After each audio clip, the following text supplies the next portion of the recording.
역사의 각을 잡다. 역사를 바라보는 눈, 히스토리 앵글, 희글에 오신 것을 환영합니다. 요즘 뉴스를 보면요. 뭐 무역의 적자니, 흑자니, 뭐 관세 얘기 이런 거 많이 나오잖아요. 근데 과거에도 무역은 아주 중요한 이슈였습니다. 자, 오늘은요, 발해사 전문가 한 분을 모셔보고 얘기를 나눠볼 텐데요. 동북아 역사재단의 권은주 선임 연구위원님을 소개합니다. 어서 오십시오. 네, 안녕하세요. 반갑습니다. 동북아 역사재단의 권은주입니다.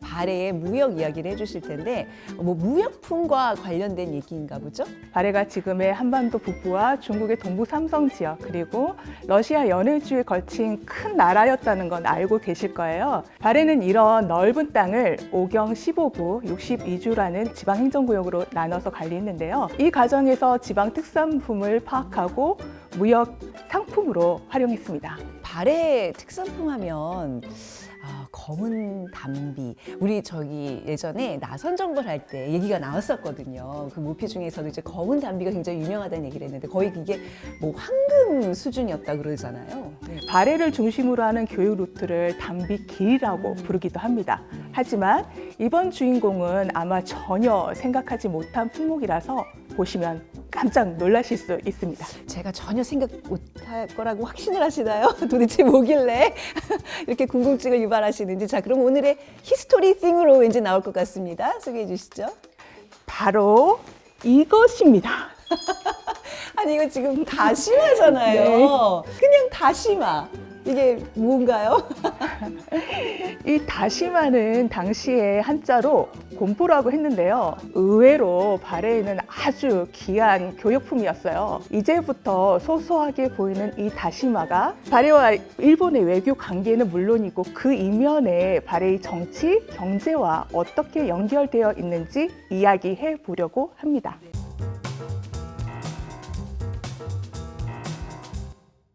자, 그럼 이쯤에서 이제 첫 번째 앵글 키워드 공개해 주시죠. 첫 번째 앵글 키워드는 일본도입니다. 발해에는 대표적인 5개의 대외 교통로가 있는데요. 신라로 가는 길은 신라도, 일본으로 가는 길은 일본도 이렇게 불렀습니다. 그러면 그 배를 타고 동해로 건너가는 그런 루트겠네요. 굉장히 좀 위험하지 않았을까 싶은데요. 네, 일본도가 정말 위험한 길이라는 건 일본도를 복원하기 위해 1997년과 2004년에 결성된 발해 뗏목 탐사팀의 사고에서 잘 알 수 있는데요. 1차 탐사팀은 악천후로 침몰해서 모두 사망했고요. 2차 팀은 표류하다가 다행히 남북 합동 구조작전으로 구출되었습니다. 그런 일이 있었구나. 그러면 당시에 그 발해 시대에 그 이제 바닷길을 이용한다는 건 더 위험했을 텐데 말이죠. 그렇죠. 악천후로 배가 침몰하기 일쑤였고요. 막상 도착해도 아이누족의 선조인 하익당에 잘못 내리면 약탈과 살해의 위협에 시달려야 했거든요. 실제로 727년에 처음 일본으로 파견된 발해 사신은 24명 중에 16명이나 살해당했습니다. 근데 그 뗏목 탐사팀이 출발했던 지점이 그 발해인들이 일본으로 출발했던 지점과 동일한 곳인가요? 비슷한데요. 신당서에 보면 발해의 동경용원부가 일본도의 출발지라고 나옵니다. 동경은 현재 중국의 훈춘 지역이에요. 여기서 동해안으로 조금만 가면 러시아 연해주 남단의 포시트만의 크라스키노 발해성이 있는데요. 이 지역에서 일본으로 출항한 것으로 보고 있습니다. 실제 발해와 일본 간의 항로는 4개 정도 있었지만 8세기에는 주로 방금 말씀드린 출발지에서 연해주 동해 연하를 따라 북상한 다음 사할린이나 홋카이도로 건너가서 남해로 남하하는 북해 항로를 이용해서 일본 동북 지역인 대화 지역에 많이 도착했어요. 그래서 이제 일본도라고 부르는 거군요. 근데 혹시 이런 기록들 말고 당시 이제 사신들이 이 북해 항로를 이용했다는 뭐 조금 더 구체적인 뭐 유적, 유물 이런 증거들은 없을까요? 많지는 않지만 발해 사신이 도착한 곳에는 지금도 그 흔적이 남아 있는데요. 예로 일본 아키타성에서 발견된 발해 계통의 철솥이나 표면을 문질러서 광을 낸 마연 토기 같은 것들이죠. 가장 재미있는 흔적은요. 바로 발해 사신이 묵었던 숙소의 화장실 유적에서 발견된 기생충 알입니다. 그러면 그 발해 사신 그 좀 구체적으로 표현을 하자면 그 변에서 나온 기생충 알이었다는 얘기인 건가요? 너무 특이한데요? 기생충 알의 종류가 당시 일본인이 잘 먹지 않는 돼지고기에서 기생하는 유구조충란이라서요. 네, 바레인이 남긴 것이다라고 보는 게 일본 고고학자들의 견해입니다. 아까 그 얘기 하셨잖아요. 약탈과 이제 살해 위험까지 있다고. 근데 굳이 왜 이렇게 위험한 곳으로 접근을 했을까요? 일각에서는 발해 항해 기술이 발달하지 못해서라고 보기도 하는데요. 그렇지만 발해는 732년에 당나라 본토인 등주를 직접 공격할 만큼 강한 해군력을 가지고 있었습니다. 이런 나라가 단순히 항해 기술이 떨어져서 북해항로를 이용했다 이렇게 보기는 어렵겠죠. 뭔가 다른 이유가 있을 것이다. 뭔가 이게 미스테리를 지금 제기해 주셨습니다. 이쯤에서 이제 두 번째 앵글 키워드 나와야 될 것 같은데요. 두 번째 키워드는 말갈국입니다. 속일본기에는 720년에 일본 동북 지역의 관리를 말갈국에 보내서 풍속을 관찰하게 한 기록이 나오는데요. 네, 말갈국이라 그러면 말갈족들이 세운 나라인 거죠? 틀렸습니다. 발해는 고구려 유민과 고구려와 밀접했던 말갈인들이 함께 당나라와 전쟁을 치르고 세운 나라입니다. 그래서 당은 발해의 초기 국명인 진국을 인정하지 않았어요. 대신 일방적으로 말갈이라고 이렇게 불렀는데요. 당시 신라도 마찬가지였습니다. 국교 수립 이후에도 한동안 발해랑 말갈이랑 합쳐서 발해 말갈이라고 불러요. 아, 그럼 이제 이게 말갈국이라는 게 결국 발해를 지칭하는 거였군요. 네, 맞습니다.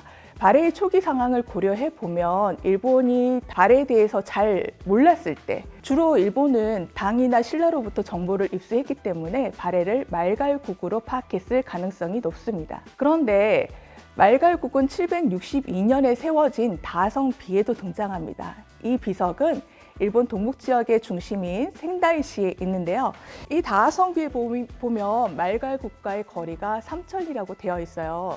이 정보는 비가 세워졌을 때가 아닌 다성이 세워진 724년의 것입니다. 여기서 중요한 것은 일본이 말갈국, 즉 발해의 동태를 파악하게 한 곳과 다성비가 세워진 곳이 모두 일본 동북 지역이라는 거예요. 이 지역은 북해 항로를 이용한 발해 사신이 도착한 지역이면서 일본의 입장에서는 북쪽 변경에 있는 하위 세력에 대한 전략적 거점이라서 8세기 발해와 일본의 관계를 이해하는 데 있어서 아주 중요한 열세라고 할 수 있습니다. 하위 세력이라고요?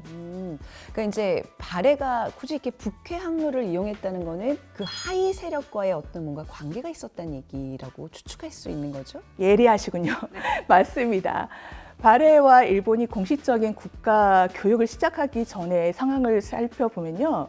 말갈인인들이 두만강 하류와 연해주 동해연안 그리고 하이가 살고 있는 사할린, 홋카이도, 혼슈 북부로 내려오는 해상 교통로와 교역망을 이용해서 경제 활동을 하고 있었어요.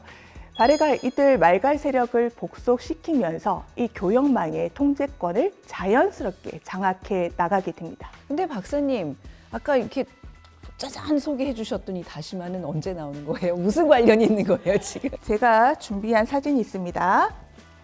이 사진은 제가 일본 아키타성 유적 역사자료관에서 찍어온 것인데요. 네. 여기 보시면 홋카이도의 하이의 특산품이 나옵니다. 혹시 눈에 익지 않으세요? 발해의 그 특산품이랑 굉장히 겹치는데요? 이 중에 곰포라고 하는 다시마에 집중해 보자면요. 지금은 다시마가 흔하지만 우리가 일상에서 쉽게 먹을 수 있게 된 거는 1960년대 홋카이도산 다시마 양식에 성공하면서부터예요. 다시마 생산지가 한정되어 있었기 때문에 8세기에는 일본 본토에서도 다시마를 구하기 힘들어서 하이의 공납품이나 교역을 통해서 겨우 얻을 수 있었다고 해요. 그런데 이 다시마에는 몸에 좋은 성분이 많잖아요. 그렇죠. 그래서 일찍부터 귀한 약재로 여겨졌고 교역품으로 각광을 받았습니다. 발해가 당에 처음으로 다시마를 선물로 갖다 준 기록이 740년에 나오는데요. 그 뒤에 얼마 안 돼서 당에서 편찬된 외대 비요방이라는 책에는 무려 다시마가 포함된 처방이 44개나 나옵니다. 이것은 당에서 발해를 통해서 다시마 수입량이 안정적으로 증가했기 때문이라는 연구가 있습니다. 여기에는 물론 발해 남해부뿐만 아니라 사할린, 홋카이도산, 다시마도 포함되었을 가능성이 높아요. 당시 다시마의 인기가 엄청 높았군요. 그런데 당시 그러면 발해가 이 다시마를 통해서 막 엄청난 이익을 보고 그랬나요? 다시마길의 이익은 그렇게 안정적으로 유지가 되지는 못했어요. 발해의 다시마길은 780년 전후에 큰 위기를 맞게 됩니다. 다시마길에 찾아온 위기 과연 어떤 것인지 세 번째 앵글 키워드 등장해야 되겠죠? 바로 동경천도의 미스터리입니다. 네. 미스터리 좋아하시는 것 같아요. 그러니까. 발해는 755년경에 수도를 중경에서 상경으로 옮겼는데요. 그런데 785년경에 다시 동쪽인 동경으로 천도를 하거든요. 수도 옮기는 일이 보통 일이 아니잖아요. 그래서 미스터리인가요? 왜 미스터리죠? 이 시기는 발해 문왕 때인데요. 문왕은 상경으로 천도하면서 황제국 체제를 구축합니다. 절정에 이르는 770년대 모습을 잘 보여주는 유물이 문왕의 딸인 정혜공주와 최근에 공개된 효의황후의 묘지명이에요. 그 묘지명에 그래서 막 발해의 독자적인 연호, 황제, 황상 이런 표현들이 또 담겨 있다면서요. 맞습니다. 그런데 얼마 뒤 갑자기 동경으로 천도를 하니까 기존의 천도 원인을 문왕이 추진하던 왕권 강화의 한계로 일어난 내분으로 설명하는 거예요. 그렇게 말씀하시는 거 보니까 지금 영우 위원님은 내분이라고 생각 안 하신다는 얘기 거잖아요. 다른 원인이 있을 것이다. 네. 내분설의 근거는 사실 문왕이 사망한 이후에 왕위 계승이 정상적으로 이뤄지지 않았기 때문인데요. 하지만 이 내분은 동경 천도 이후에 발생한 것이라서 천도의 원인이 아닙니다. 제가 중요하게 여기는 것은 연호의 변화예요. 이 연호는 보통 국가의 정책이나 이상을 담거든요. 동경천도의 배경에는 정책의 변화가 있다. 네, 문왕 정기에 사용했던 연호는 대흥인데 이 뜻을 보면요. 크게 흥하다라는 의미인데 말갈복속 정책이랑 맞닿아 있습니다. 문왕이 말갈복속을 일단락 짓고 황제국 체제를 갖추며 국정이 안정된 상태에서는 보력을 사용했는데요. 동경으로 천도하면서 다시 대흥을 사용했다는 건 말갈 정책이 예전으로 돌아갔다는 의미로 볼 수 있겠죠. 30년 만에 이제 국가 정책이 이렇게 변화했다는 거는 당시 큰 뭐 위기가 있었다는 건데 혹시 아까 지금 말씀하신 그 다시마길의 위기와 연관이 있는 건가요? 네, 그렇습니다. 780년 전후로 공교롭게도 세 방향에서 대외 교역망의 위기가 찾아왔는데요. 이 위기로 말갈 통치에도 문제가 생기게 됩니다. 첫 번째는 당나라입니다. 763년에 그 유명한 안사의 난이 종결되면서 발해는 고구려 유민 이정기가 절도사로 다스리는 평로치청 번진과 활발하게 교역을 펼쳐요. 그런데 780년대에 들어 당나라 덕종이 외국인과의 교역을 통제를 하면서 평로치청이 당에서 일어난 번진의 난에 가담을 해요. 결국 발해와 당의 교역이 한동안 중단되게 됩니다. 당나라와의 교역이 중단된다는 거는 당시로서는 굉장히 큰 타격이었을 텐데 여기서 그치는 게 아니라 아까 지금 세 방향이라 그러셨잖아요. 나머지 두 방향에도 뭔가 문제가 생겼다는 얘기인데. 네, 두 번째 방향은 서역입니다. 8세기 중반 이후에 북방 초원은 회을이라고 하는 제국이 장악하고 있었어요. 이 회을은 당을 군사적으로 압박하면서 막대한 경제적 이익을 얻었는데 이걸 주도했던 세력이 소그드 상인입니다. 그런데 780년 회을에서 일어난 내분으로 소그드 상인 수천 명이 학살을 당해요. 그러면 그 서역과의 그 어떤 교육에 큰 문제가 생겼다는 얘기겠네요. 자, 그렇다면 이제 두 방향의 문제점 짚어주셨는데 그러면 다른 한 방향은 일본이 남은 것 같은데요? 네, 맞습니다. 당시에 발해와 일본은 모두 황제국을 지향하고 있었어요. 황제와 황제가 만나면 어떻게 될까요? 충돌이 있을 수밖에 없죠. 서로 충돌을 하겠죠. 그래서 일본은 770년대에 발해의 북쪽 길로 오지 마! 남쪽의 축제하도를 이용해서 와라! 이렇게 강하게 요구하기 시작합니다. 하지만 발해가 계속 북쪽 길로 내려오고 거기다 무역을 목적으로 1회에 사신단을 수백 명이나 파견해요. 그래서 일본은 발해 국왕의 국서가 무례하다, 사신의 신분이 미천하다 등의 꼬투리를 잡고 심지어는 도착지에서 발해 사신을 그냥 돌려보내는 강경책을 취하기도 합니다. 이렇게 해서 발해는 일본 방향에서의 교역마저 어렵게 되게 됩니다. 그 발해 입장에서는 진짜 진퇴양난의 상황인데 그야말로 손발이 다 묶인 답답한 지금 상황입니다. 이거 어떻게 타개해야 될까요? 네. 발해는 새로운 돌파구를 찾아야 했습니다. 그런데 일본 방향에서 교역이 어렵게 된 데에는 하이 세력의 성장도 한몫합니다. 770년대 중반에 일본 동북의 하이가 반란을 일으키는데요. 이 전쟁은 9세기 초까지 갑니다. 한편 발해는 당시에 연해주와 흑룡관 지역에서 비교적 느슨한 간접 통치를 하고 있었어요. 발해가 이 환동의 교역망에서 계속 주도권을 행사하려면 이곳의 말갈과 하이가 연계하는 것을 원천 차단할 필요가 있었던 거죠. 그래서 문왕이 785년경 수도를 동쪽인 동경으로 옮기고 대흥 정책을 시행했던 데에는 바로 이런 목적이 있었던 겁니다. 발해는 이제 9세기 이제 지나면서 해동성국 동쪽에 이제 융성한 나라로 불릴 정도로 이제 다시 우뚝 일어서는데 이 위기를 잘 해결했다는 얘기예요. 그러면 그 동경천도가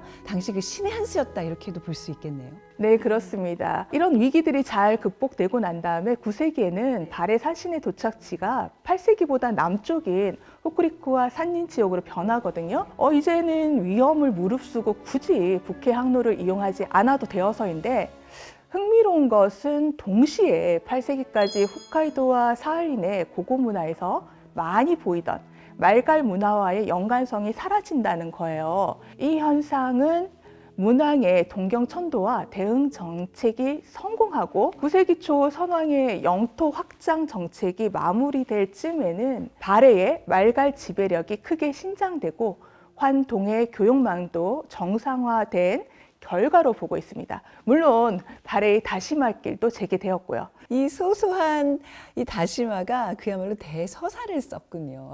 얘기 너무 재밌네요.